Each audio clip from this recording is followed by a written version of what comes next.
Assalamualaikum warahmatullahi wabarakatuh. Selamat malam buat para Facebookers yang saya hormati, yang saya banggakan di seluruh tanah air, yang menjadi member grup dari Facebook saya. Pada kesempatan ini saya ingin berbagi kisah kita dalam menghadapi suasana virus COVID-19 yang terus terang saja membuat semua orang tidak kenal bangsa, tidak kenal wilayah, tidak kenal daerah, ras, suku, agama, dan kulit apapun dia, sekarang merasakan betul bagaimana pengaruh imbas dari mewabahnya virus COVID-19 atau yang kita kenal dengan virus corona ini. Sampai sekarang ada 202 negara di dunia yang rasa-rasanya hampir seluruh dunia yang mengalami tertimpa oleh virus ini.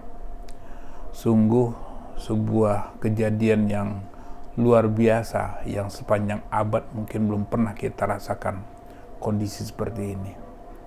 Virus yang terus terang saja tidak kasat mata, ukurannya sangat super mikro, nano mikro, ya, yang sekarang banyak orang melakukan pembesaran, ternyata tidak semua persis sebagaimana yang dianalisa orang.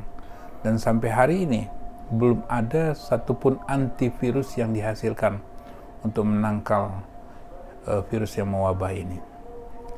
Ya, banyak pihak sudah coba melakukan, tapi sampai hari ini, sampai detik ini kita merasakan bahwa semakin gencarnya suasana ini sehingga sangat mencekam.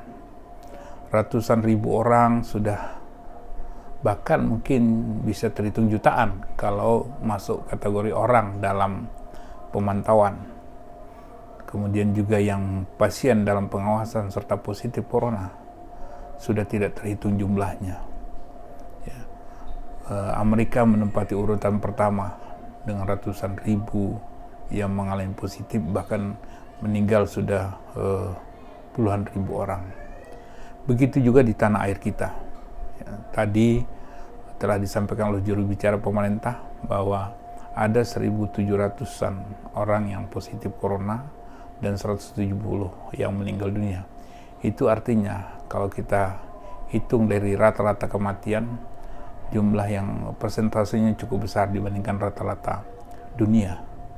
Bahkan ada yang mengatakan kita adalah nomor 2 terbesar di dunia kalau dihitung dari rata-rata kematian, di atas 8%, sedangkan rata-rata dunia 4,5%. Tentu saja kejadian ini sangat mencemaskan kita semua. Oleh karenanya maka tidak ada lain kita melakukan perenungan, kontemplasi kepada Allah. Yang musibah apa yang kita hadapi ini harus kita hadapi dengan penuh kesabaran, penuh ketawakalan, karena ini adalah ujian dari Allah. Semua datang dari Allah, maka kita harus siap menghadapi itu. Bagi kita yang orang beriman, saya kira ya tidak ada lain. Kita harus merenung, menghisab diri apa yang sudah kita lakukan selama ini. Mungkin ada hal-hal yang kurang berkenan di mata Allah yang harus kita perbaiki, kelemahan maupun kekurangan kita sebagai manusia. Banyak hal yang mungkin kurang tepat kita lakukan, banyak hal yang mungkin kita rasakan kita belum kuat, ketakwaan kita kepada Allah. Maka kesempatan ini adalah kesempatan yang baik untuk menarik hikmahnya, untuk meningkatkan keimanan dan ketakwaan kita kepada Allah SWT. Sahabat-sahabat sekalian yang saya hormati, ya tentu saya bisa pahami kita selama berhari-hari, berminggu-minggu sekarang ini di rumah, timbul rasa jenuh, rasa bosan, ya terkadang stres, ya pusing menghadapi semua persoalan. Ya bisa dipahami karena interaksi kita pada lingkungan yang sangat kecil, kita bersama-sama dengan keluarga. Tapi saya kira itu langkah yang harus bisa kita lakukan dengan disiplin. Stay at home, ya. atau orang seperti itu work from home, praying from home juga, bertinggal, kemudian juga bekerja di rumah, beribadah di rumah. Saya kira itu adalah langkah yang baik. Ini semata-mata untuk bisa memutus mata rantai, dengan orang-orang lain yang belum tentu kita tahu persis apakah mereka carrier, pembawa virus yang sekarang ini malah tanpa gejala. Kalau misalnya sering dikatakan yang gejala itu adalah flu, demam, suhu tinggi, kemudian bersin-bersin, batuk-batuk, ternyata itu banyak sekali orang yang tanpa gejala yang mengidap itu. Nah, ini kalau kita berinteraksi tanpa kita tahu orangnya dari mana, dalam suasana seperti apa, dia mungkin tidak sadar juga positif. Nah, ini kan akan menambah merebaknya wabah ini. Jadi saya kira dengan tinggal di rumah, dengan kita bekerja di rumah dan beribadah di rumah, saya kira salah satu langkah kita untuk memutus mata rantai kita dengan upaya untuk penyebaran wabah atau terpaparnya virus COVID-19 ini. Ya, memang rasa jenuh itu terus terang saja. Saya juga merasakan kejenuhan yang luar biasa, bosan, kita terkadang bingung, semua sudah kita lakukan, misalnya beribadah, kemudian juga berkomunikasi dengan anggota keluarga, makan bersama, tidur juga, sekarang juga bekerja. Tapi bagi orang yang terbiasa keluar, tentu saja ini hal yang sangat menyusahkan, karena biasanya mungkin bisa, paling tidak kalau keluar itu ada suasana lain, ada hal lain yang kita dapatkan, tapi kali ini tidak. Nah, inilah saya kira sebuah hal yang harus kita lakukan, Nah, inilah komitmen kita untuk bisa membantu pemerintah agar penyebaran ini tidak semakin meluas. Kita khawatir dengan jumlah penduduk 250 juta orang ini potensi untuk jumlah pasien yang positif luar biasa, bisa akan terjadi, Bisa kita bayangkan andai kata kita seperti Italia, seperti China, seperti Spanyol, Jerman ataupun Amerika, kita tidak akan sanggup untuk mengatasi itu dengan baik. Karena apa? Kita terus terang saja bahwa rumah sakit kita tidak mencukupi untuk bisa menampung pasien dalam jumlah ratusan ribu orang dalam seketika. Karena jelas membutuhkan alat kesehatan yang banyak, ventilator, ruang ICU segala macam. Kemudian juga tenaga medis kita, apakah dokter, apakah perawat, apakah tenaga kesehatan, kemudian para pendukungnya, misalnya juga supir ambulan, supir jenazah, kemudian tukang kubur, kemudian juga security, farmasi, obat-obatan, penjaga lab, banyak sekali yang terlibat di situ, dan semua belum tentu standby dan juga belum tentu tercukupi sumber daya manusianya. Apalagi ruang atau wilayah Indonesia ini cukup lebar, dari Aceh sampai Papua itu luar biasa besar sekali. Jadi keinginan anjuran-anjuran pemerintah, baik pemerintah pusat maupun pemerintah daerah, saya kira kita harus ikuti, kita harus siapkan mental kita untuk itu. Walaupun saya paham dan prihatin sekali akibat atau konsekuensi logis dari anjuran seperti ini. Artinya apa? Bahwa kegiatan-kegiatan sosial, kegiatan ekonomi pastilah terganggu. Orang yang biasanya berdagang, orang biasanya bekerja, orang biasanya mungkin mencari rezeki hari per hari, tidak akan mendapatkan apapun.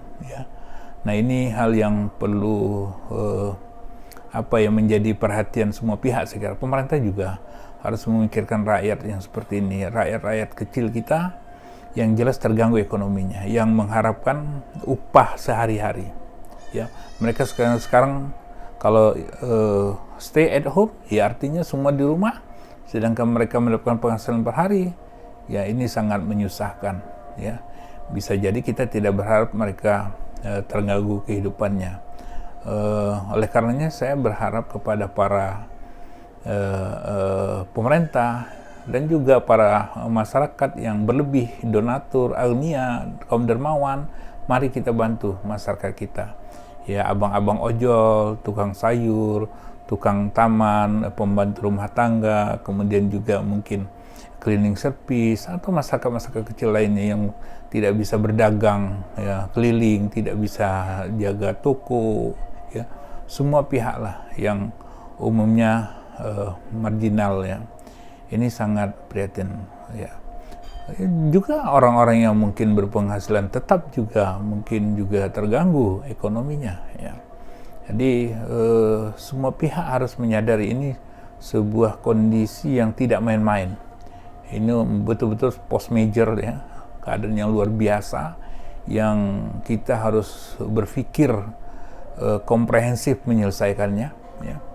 Saya pada kesempatan ini juga mengucapkan terima kasih kepada pihak-pihak atau pejuang-pejuang kesehatan kita yang berada di garis depan, ya, para dokter kita yang kebetulan sekarang bahkan sudah ada yang sudah meninggal, 13 orang yang tercatat, ya, baik yang langsung maupun tidak langsung, ya. Bahkan terakhir kabarnya ada dokter gigi, ya, yang terkena positif corona karena mendapatkan pasien yang positif juga. Kemudian juga para perawat, para tenaga-tenaga kesehatan kita, ya, penjaga lab, ya, kemudian juga petugas-petugas lainnya yang mungkin kerja siang malam, ya, yang berada di gugus tugas percepatan penanganan COVID-19 juga saya angkat hormat, respect kepada para bapak-bapak kita, para pejabat-pejabat yang melakukan aktivitas yang luar biasa, ya, yang sudah berjuang untuk keselamatan dan kesehatan masyarakat kita secara nasional, ya. Ya, kita harus apresiasi itu, kita harus hargai itu semua. Oleh karenanya marilah kita sama-sama secara sungguh-sungguh, secara disiplin, ya. Mungkin kalau kita disiplin, kalau kita komitmen, kalau kita konsisten, waktu ini tidak akan lama untuk berakhir.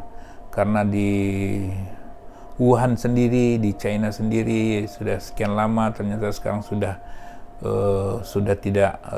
dibuka lockdownnya.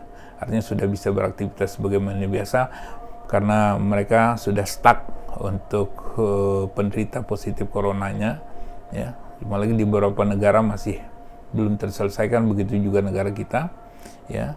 Kita masih secara signifikan masih banyak yang positif setiap harinya, banyak yang meninggal dalam setiap harinya, ya.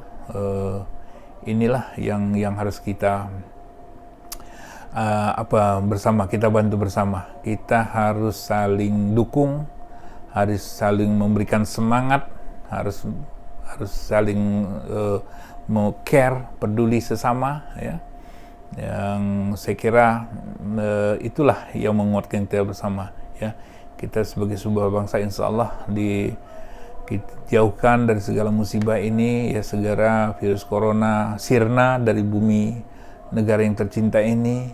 Kita tidak ingin menjadi bangsa yang lemah nantinya, kita tidak ingin menjadi bangsa yang tidak kuat, ya, karena kondisi seperti ini, tapi kita harus bangkit. Kita harus bangkit dari keterpurukan, kita harus bangkit dari kondisi yang luar biasa ini, ya, dengan penuh semangat, dengan penuh kepercayaan diri untuk menatap masa depan yang lebih baik, ya.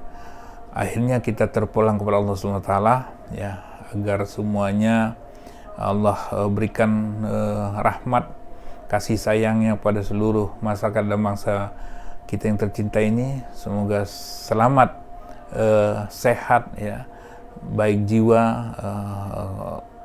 kemudian rohani kita, ya, baik fisik maupun jiwa kita, ya, sehingga kita menjadi bangsa yang sehat kembali, bangsa yang kuat kembali, bangsa yang punya masa depan yang lebih baik di masa-masa yang akan datang. Insyaallah Allah kabulkan ini semuanya. Terima kasih atas segala perhatian. Inilah yang dapat saya sampaikan, lebih dan kurang mohon maaf. Syukran kasir, jazakallahu khairan kasir. Wassalamualaikum warahmatullahi wabarakatuh.